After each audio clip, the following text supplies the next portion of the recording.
Hari ini saya rindu kita bersama memahami mengenai hidup yang berbuah. Katakan hidup yang berbuah. Sekali lagi, hidup yang berbuah.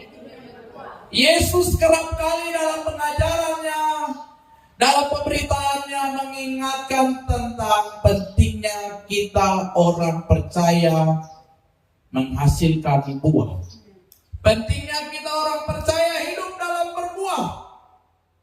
Buah apakah yang dimaksudkan oleh firman Tuhan? Buah apakah yang Yesus maksudkan dalam kehidupan kita orang percaya? Yohanes Pembaptis juga dalam pemberitaannya berkata kepada banyak orang, dalam pemberitaannya tentang pertobatan, bertobatlah sebab kerajaan surga sudah dekat. Seruan yang sama yang Yesus katakan tentang pertobatan, karena kerajaan surga sudah dekat. Dan dilanjutkan di dalam Matius 3 ayat 8, jadi hasilkanlah buah yang sesuai dengan pertobatan. Jadi sebelum kita berbuah harus apa yang namanya bertobat ya. Jadi kalau tidak berbuah berarti belum ada pertobatan. Nah sekarang kita akan lihat bersama untuk berbuah ya dan menghasilkan buah. Ini buah apa yang firman Tuhan maksudkan dan buah seperti apa yang harus ada dalam kehidupan kita orang percaya. Yesus juga menggambarkan di dalam Yohanes pasal 15 tentang pokok anggur. Dia katakan, akulah pokok anggur yang benar dan Bapakulah pengusahanya, dan kamulah rantingnya, dan setiap ranting yang padaku yang tidak berbuah, ayat 2 Yohanes 15, dipotongnya. Jadi ranting yang tidak berbuah itu dipotong. Lebih jelas, pohon ara yang tidak berbuah ditebang, dan setiap ranting yang berbuah dibersihkannya supaya ia lebih banyak berbuah. Nah Bapak Ibu yang saya kasih, kalau begitu apa yang dimaksud dengan berbuah? Supaya kita tidak salah tafsir, supaya kita tidak salah mengerti Bapak Ibu yang saya kasihi. Dalam pemahaman kita sebagai manusia, tentu kita tahu buah itu untuk apa ya. Di sini dulu banyak pohon mangga. Saya ingat di tahun pertama setelah datang ya, ada 2 pohon mangga tepat di depan gereja. 2 pohon mangga yang besar. Yang satu masih bertahan. Karena waktu mau ditebang, rupanya dia berbuah terus. Ya, luar biasa ya. Tapi yang satu di depannya ya, 1 tahun, 2 tahun, gembala datang tidak berbuah. Dan rupanya akarnya itu sudah mau merambat masuk ke gereja dan sudah mengangkat merusak fondasi gereja. Akhirnya dengan seizin badan pengurus jemaat kita sampaikan bahwa itu harus ditebang, panggil tukang sensor ya. Waktu yang di depan disensor, yang lain semua berbuah. Jemaat saksikan sendiri kan. Betul ya, amin. Ya ini pohon ini juga rupanya punya perasaan. Dia takut mungkin disensor, jadi rame-rame berbuah. Bahkan yang di samping pinggir itu ya, pinggir kiri itu semuanya berbuah dengan lebat. Sampai kalau jemaat tahu Bapak Reniar ya, Bapak Alan Reniar itu dulu masih muda. Dia sampai kewalahan ganti seng di samping perapat kiri ya. Karena apa? Karena saking lebatnya mangga dan buat seng itu rusak ya. Ini berbuah karena takut ditebang ya. Nah, mungkin ini perasaan dari pohon. Ya ini mungkin saja ya. Tapi saya percaya bahwa tumbuh-tumbuhan juga mereka punya punya nyawa ya, punya perasaan ya. Atau mereka juga makhluk hidup ya. Puji Tuhan, Bapak Ibu yang saya kasih dalam Yesus Kristus, banyak kita mengartikan buah itu yang firman Tuhan maksudkan menafsirkannya dengan sebuah kata yakni berdampak. Buah itu jelas kalau ada berbuah pasti dinikmati, dapat dirasakan.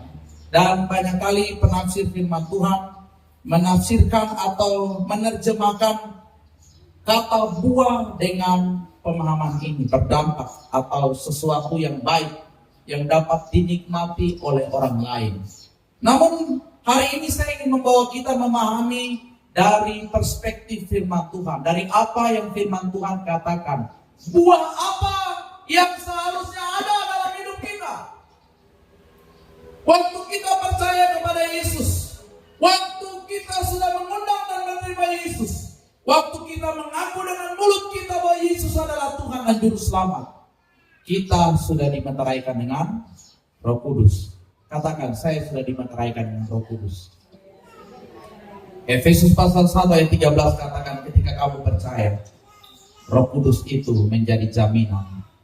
Roh Kudus itu ada di dalam hidup kita. Amin. Roh Kudus itu sudah menjadi bagian. Roh Kudus yang adalah Tuhan itu sendiri. Roh Kudus yang adalah penghibur. Roh Kudus yang menggantikan.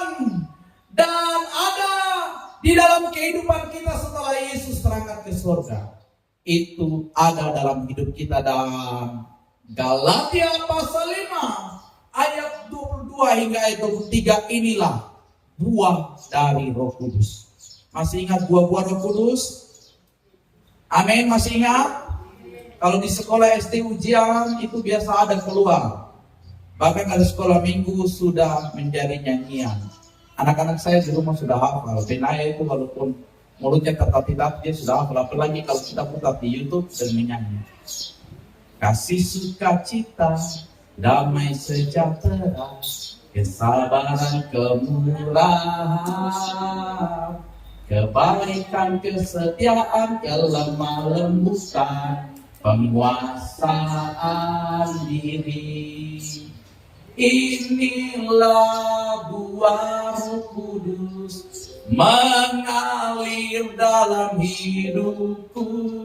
Ku mau hidup dipimpin Roh Kudus setiap hari. Haleluya.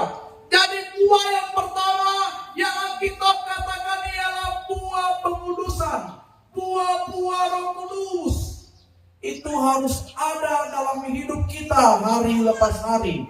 Waktu kita sudah percaya kepada Tuhan, waktu kita sudah mengakui Yesus sebagai Tuhan dan Juru Selamat, bukan berarti hidup kita langsung menjadi sempurna dan kita tidak bernoda dan bercacat. Waktu kita percaya kepada Yesus, bukan berarti hidup kita sudah menjadi baik-baik saja. Tentu kita masih mengalami proses, mengalami tantangan, mengalami masalah. Tapi pahamilah ini, waktu Yesus sudah ada dalam hidup kita, waktu Roh Kudus sudah ada dalam hidup kita, buah-buahnya harus ada. Makin hari hidup kita makin lebih baik. Amin. Makin hari makin nampak wujud dari buah-buah Roh Kudus. Kalau dulu tidak ada penguasaan diri, setelah Roh Kudus ada setiap hari, makin hari maka makin baik. Amin. Bukan jadi orang percaya makin hari makin bobrok, makin hari makin jahat, makin hari makin menjauh dari Tuhan, makin hari semakin berbuat dosa. Ini perlu dipertanyakan, ya. Ada tidak Roh Kudus? Dan jangan sampai dia seperti pohon ara yang tidak berbuah. Akhirnya waktu Tuhan itu datang, tebanglah.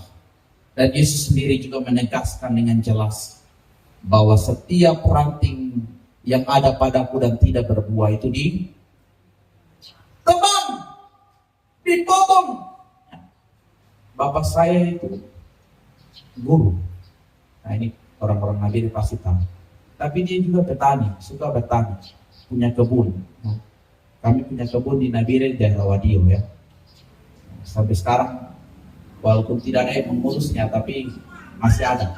Coklatnya juga masih ada. Kalau dulu almarhum masih ada ya, kami sering diajak ke kebun.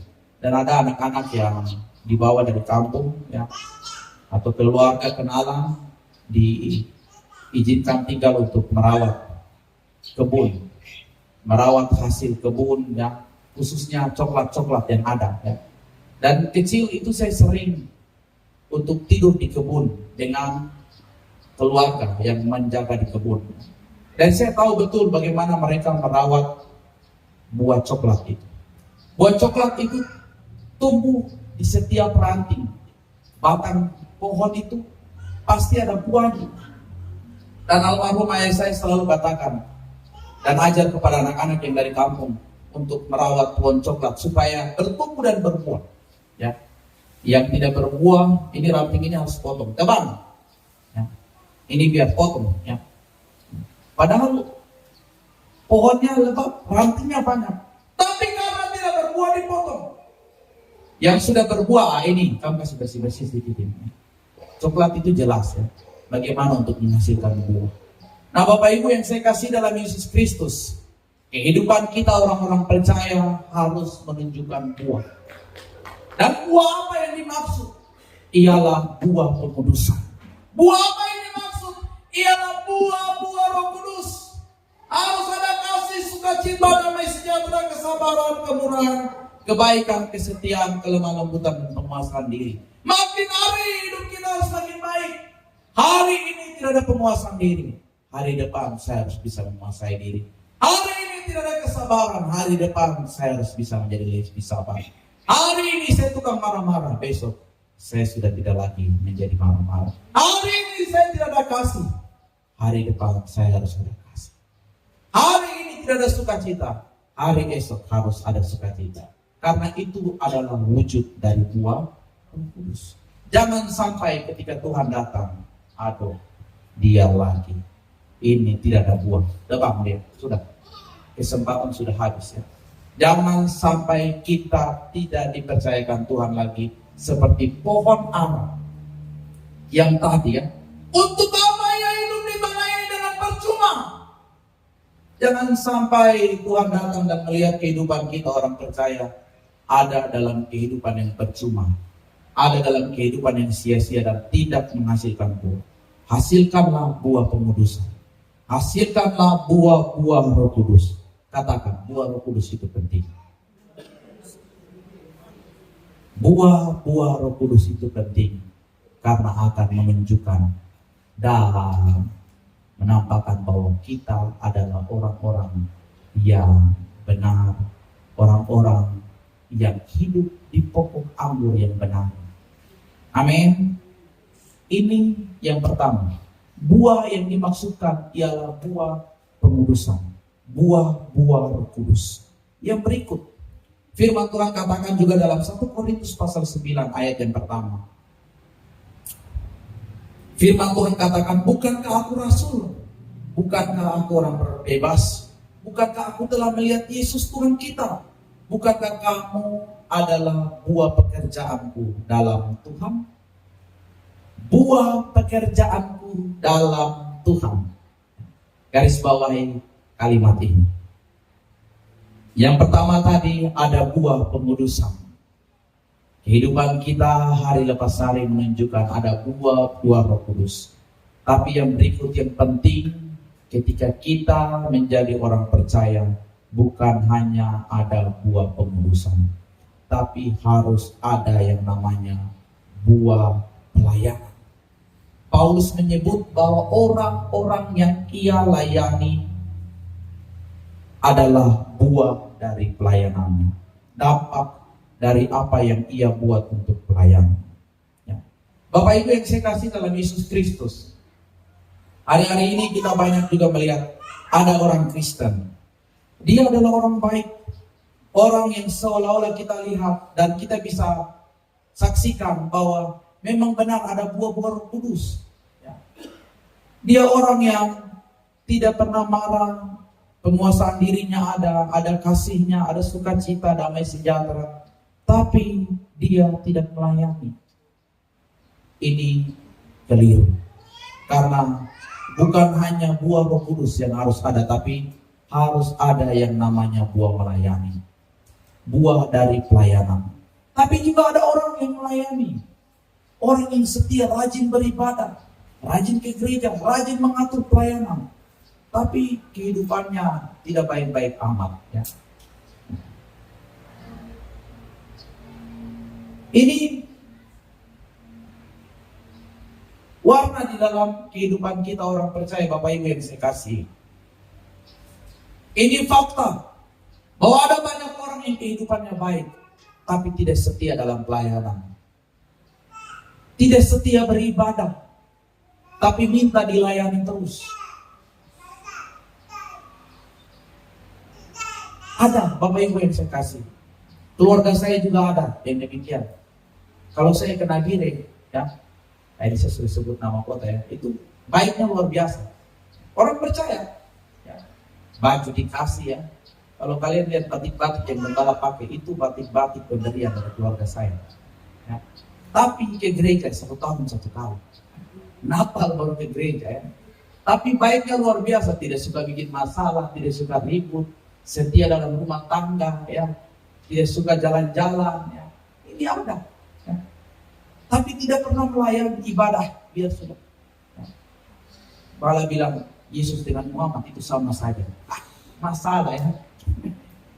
Bapak Ibu yang saya kasih dalam Yesus Kristus, ya, ingat bahwa sebagai orang Kristen kita juga perlu memiliki yang namanya buah pelayanan. Apa yang sudah kau buat dalam pelayanan Tuhan? Apa yang sudah kau buat untuk memajukan pelayanan Tuhan? Apa yang sudah kau buat agar Kristus dipermuliakan? Apa yang sudah kau buat melalui wadah pelayanan sehingga banyak orang mengenal Kristus? Dan kau dapat berkata bahwa Tuhan, mereka mengalami Kristus juga karena buah dari pelayanan. Ya. Dapat bangga. Dan seperti yang nyanyian kita biasa lantunkan dalam kemenangan iman. Hai ingat, satu kali Yesus tanya, benarkah kau tidak lengah memasukkan namaku dalam dunia? Saudara, kau jawab apakah? Hai, sudah berapa jiwa yang dilempar? Hai, sudah berapa orang yang belum mengenal Tuhan? Karena kehidupanmu mereka mengenal Tuhan. Karena apa yang kau buat bagi pelayanan Tuhan di gereja, engkau dapat mengenal Tuhan.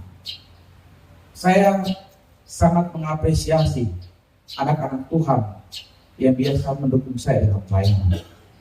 Apalagi saya sedih kalau saya mau pergi melayani, menginjili, pergi keluar daerah, baru tiba-tiba hatinya digerakkan untuk memberi bagi saya, untuk saya isi bensin, untuk saya uang makan di jalan. Ya. Ada berapa kali demikian hal ini terjadi. Bahkan ada berapa kali saya mau pergi melayani tapi uang bensin tidak ada. Ya. Tiba-tiba hatinya digerakkan, panggil Bapak Gembala, ini ada uang sedikit untuk Bapak Gembala isi bensin. Dan dia tidak tahu kalau saya ini mau pergi melayani. Ya. Dan saya juga tidak pernah kasih tahu kalau saya mau pergi memberitakan firman. Tapi hatinya digerakkan dan ini adalah buah pelayanan. Gereja ini adalah wadah agar supaya pelayanan Tuhan makin maju. Ada pembangunan, ada persembahan yang ada. Ini semua dikelola untuk memajukan pekerjaan Tuhan. Agar kebenaran firman Tuhan terus disampaikan. Agar banyak orang dapat datang dan mengenal Tuhan. Dan ketika kita setia dalam Tuhan, di dalam gerejanya, setia menyokong pekerjaan Tuhan di dalam gerejanya, itu adalah buah pelayanan. Amin. Anda bisa berkata di hadapan Tuhan kelak, Tuhan, saya tidak memberitakan firman, saya tidak jadi pendeta, keluarga saya tidak ada yang pendeta, ya. Tapi saya juga berbangga karena melalui pelayanan yang saya dukung di dalam gereja, ada jiwa-jiwa dan Tuhan katakan baik benar perbuatan, hai hambaku yang setia. Bapak Ibu yang saya kasih dalam Yesus Kristus, inilah yang Tuhan inginkan di dalam kehidupan kita. Ada 2 jenis buah yang Alkitab katakan. Yang pertama adalah buah pengudusan. Yang kedua adalah buah pelayanan. Ada di bagian manakah kita hari ini? Sudahkah kita menghidupi dan nampak wujud dari kedua jenis buah yang firman Tuhan maksudkan? Ataukah hanya satu buah? Atau jangan-jangan tidak ada buah sama sekali? Ingat, kalau hidup kita tidak berbuah, Yesus katakan ranting itu ditebang. Dalam perumpamaan tentang pohon ara, Lukas 13 ayat 6-9, Tuhan pemilik kebun anggur itu datang dan katakan, untuk apa tebanglah pohon ini, untuk apa ia ditanam di tanah ini dengan percuma. Jangan sampai hidup kita menjadi hidup orang Kristen yang bercengeng, tapi hasilkanlah buah sesuai dengan apa yang firman Tuhan katakan.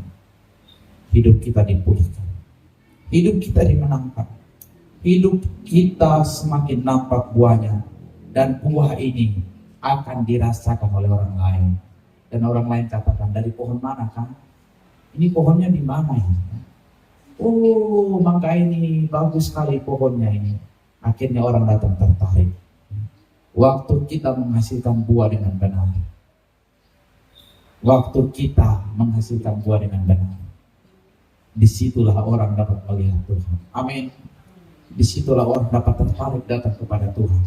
Karena apa? Karena kita yang sebagai ranting dibersihkan Tuhan, dibersihkan Tuhan, dibersihkan Tuhan terus untuk menghasilkan buah. Makin hari hidup kita makin baik, makin hari semakin banyak buah, dan makin hari Tuhan dipermuliakan di dalam hidup kita.